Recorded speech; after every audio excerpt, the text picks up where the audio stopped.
Պարոն վարչապետ, Ռուսաստանի նախագահի հետ ձեր վերջին հանդիպման ժամանակ խոսել էիք հապկի մասին խոսելով կարևորել էիք, որ նույն տեղում անընդհատ չմնանք ու առաջ շարժվենք։ Եթե խոսքը այդ կառույցին Հայաստանի անդամակցությունը ապասառեցնելու մասին է, ինչ զարգացում կա այդ առումով, ու նաև մյուս կողմից էլ դուք առաջ շարժվելու մասին եք խոսում, բայց գործարարների շրջանում տեղեկություններ կան, մտահոգություններ կան, որ Ռուսաստանը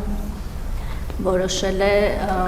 արգելել կամ առնվազն խոչընդոտել գյուղմթերքով մեքենաների մուտքը Ռուսաստան,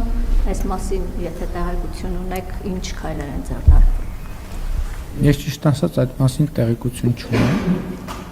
եւ գոնե այս պայդրությամբ ինձ նման տեղեկության մասին չի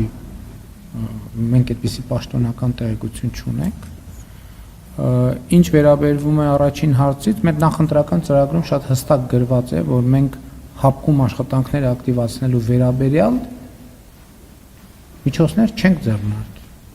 Այսինքն ձեր ասած ապասառեցումը չի նախատեսվում։ Մենք դե յուրե եւ վերջնականորեն դուրս կգանք հապկից, թե դուրս չենք գա, այդ ուրիշ խոսակցություն է, ես չեմ կարող ասել։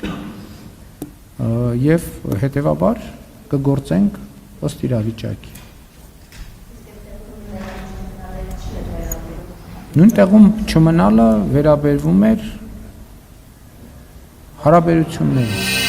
Բաժանորդագրվեք Արմաթ մեդիայի ալիքներին սոցցանցերում, հետևեք մեզ նաև Armat Media AM կայքում։